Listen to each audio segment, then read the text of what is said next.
the main man that people wanted to talk about here, Anthony Ralston. I mean, Celtic, I did a video on the channel. You can check it out with Boys Analytics about Josip Juranovic, who's coming in from Legia Warsaw. He's coming in at right back. Initially, I was recording that as if he was coming in to start. I'm not so sure he comes in now and pushes Tony Ralston out of that position, because he was phenomenal last night, James. He was excellent. I'm going to be the Debbie Downer as usual, though. Oh, here we go. Here we go. Well, I feel like I have some credibility on this, because I think I was one of the lone people on the desert island that was not horribly negative about Anthony Ralston in the last year plus, including when he got the year contract extension. So the pendulum has swung fully from people thinking he should be thrown over the ship to now he should be the captain of the ship. Yeah. And I think the truth, as often is the case, lies somewhere in the middle. I think there was two extenuating circumstances yesterday that helped his performance. One is they're playing a midfielder at left back, Oosting, and he's a young guy, so he doesn't have a lot of experience playing left back. And their starting left winger was out because of a red card that he got in the last Europa League game last December for them. And he's one of their best players, Clarkson. I think he's a Swedish international. So they kind of swapped. If you look at the game progression, they kind of flipped Alukar, again, me with names. Number 17 and Goodmanson, I think, is the other guy that they kind of flipped back and forth between right and left. And Goodmanson was not good. I mean, he had a pretty poor game. So I think some of that, I mean, Ralston obviously contributed to that in creating some pressure, but they followed the path that a lot of teams have been following, which is they were targeting our defensive left. So if you look at kind of the standard balls received, duels, passes made, I mean, we were left heavy again in attack as well. So a lot of the game went down our left, and that left a lot of space, and Ralston used it terrifically. And, he made that great run and the cross at the end. So he played really, really well. I'm not, taking that away from him. I think it's a question of, circumstances. I want to see him hopefully play next Thursday and do really well. And I think the test at Ibrox a few days later would be a big one too. So as usual, I want to see more evidence. He deserves huge credit. I think he's come on. He's certainly developing and getting better within the system.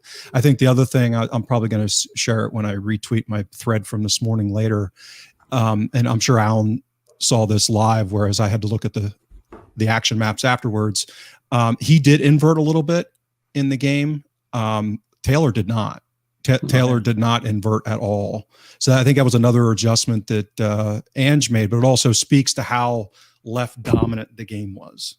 I mean, that our defensive left. So Taylor, for the most part, was pinned wide, and Ralston was coming towards the ball into that midfield space. And we saw that with Abada too early. I mean, there was just a lot of space on the right. So whether it was through design, some combination of design, and then also who they had playing on that side, I think the circumstances benefited him. And he certainly, like I said, he deserves all the credit in the world for taking advantage of it and performing really well.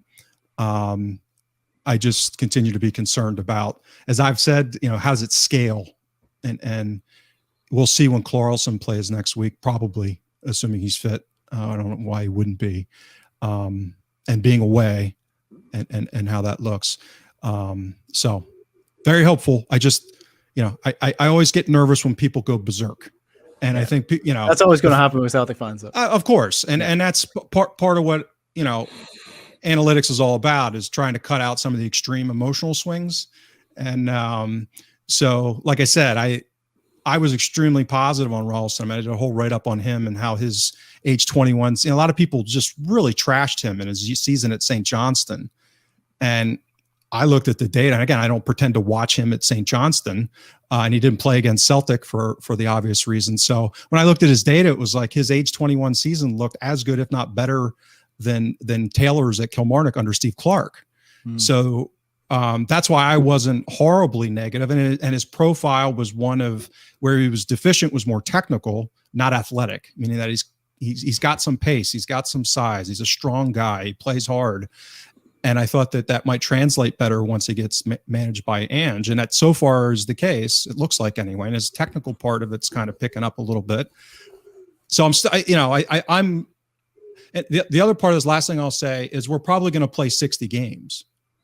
And even Ange said that after the game. I mean, who's the starter technically in some of these positions is not irrelevant, but whether it's a 60-40 split one way or the other, these guys are going to have to timeshare because of how demanding these positions are. Yeah. And otherwise you're going to have hamstrings blown out right and left, or guys doing their ACLs. I mean, so the risks of injury are going to go up as time goes on here. And the way he's been playing, I mean, he's been going balls to the wall for a month now. And he hadn't built up a lot of games before this as well, so you have to take that into account as well. This is not a saying. I think I'm making this up, but the general point, I think there is a real saying that I can't actually remember here, but I guess one good dinner doesn't make a chef is essentially the idea that I'm trying to get across here. Tony Ralston, I know I've been calling him Cafu on my Twitter account, but I mean, that's just tongue in cheek in a little bit, but I think it's brilliant to see him playing well. Can he sustain this across 40 games this season? Time will tell. Time will only tell, because we haven't seen that with Ralston in his career so far. So let's hope he does. Let's hope he does maintain this. Alan, do you want to have a word on Ralston, or do you want to move across the defence? No, I will, because I did actually, since I've started this whole Celtic by numbers thing, that responding to that kind of emotional extremism that you get about players, it was very much what I spend a lot of my time having. I feel not having to do. It's fun because the data gives you a lot more context to the performances, and it's interesting to bring those out. So I naturally wanted to look at Ralston, and really, we had a fullback last year, Kenny, who was much derided and everybody hated. And but nevertheless, was an experienced player, an international Premier League player, and so I compared the two. And if I go through so listen, people are going to switch off now, and everyone's going to hate me even more than some of them do already, right? But I'm going to do this. I'm going to do this because it's important, and I spend the time, getting the data right. Brass balls, Alan. Brass balls. I love it. Yep. So listen. Ralston scored 2 goals this season, but that's coming off of 0.07 expected goals per 90 minutes. Kenny was 0.04. There's nothing much in that. Ralston hasn't got any assists this season. This is coming, and he averages about 0.18 expected assists per game. Kenny was 0.25. Ralston manages 1.5 key passes per 90 minutes. Kenny was about 1.25, so just below. Looking at defensive performance, so your defensive action success rate and possessions won. Ralston 54% and 62%, Kenny 59% and 69%. That's probably surprised a few people. Kenny, they both lose about the same number of challenges per 90 minutes, but Kenny wins nearly one more challenge than Ralston. Pack passes, so this is progressive passes. Ralston has a slight edge, 7.2 to Kenny's 6.4. But again, that could be down to just the style and the way that the team are playing.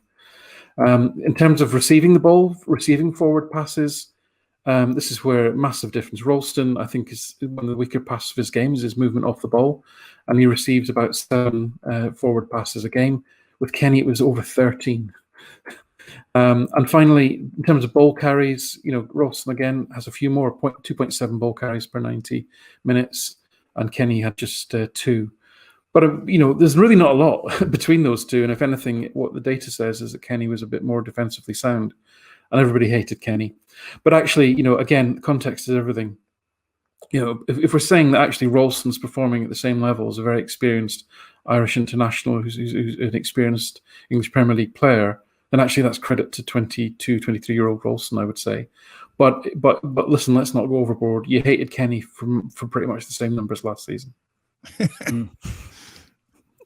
Yeah, Alan, that is so brilliant, because it really is about narratives and context.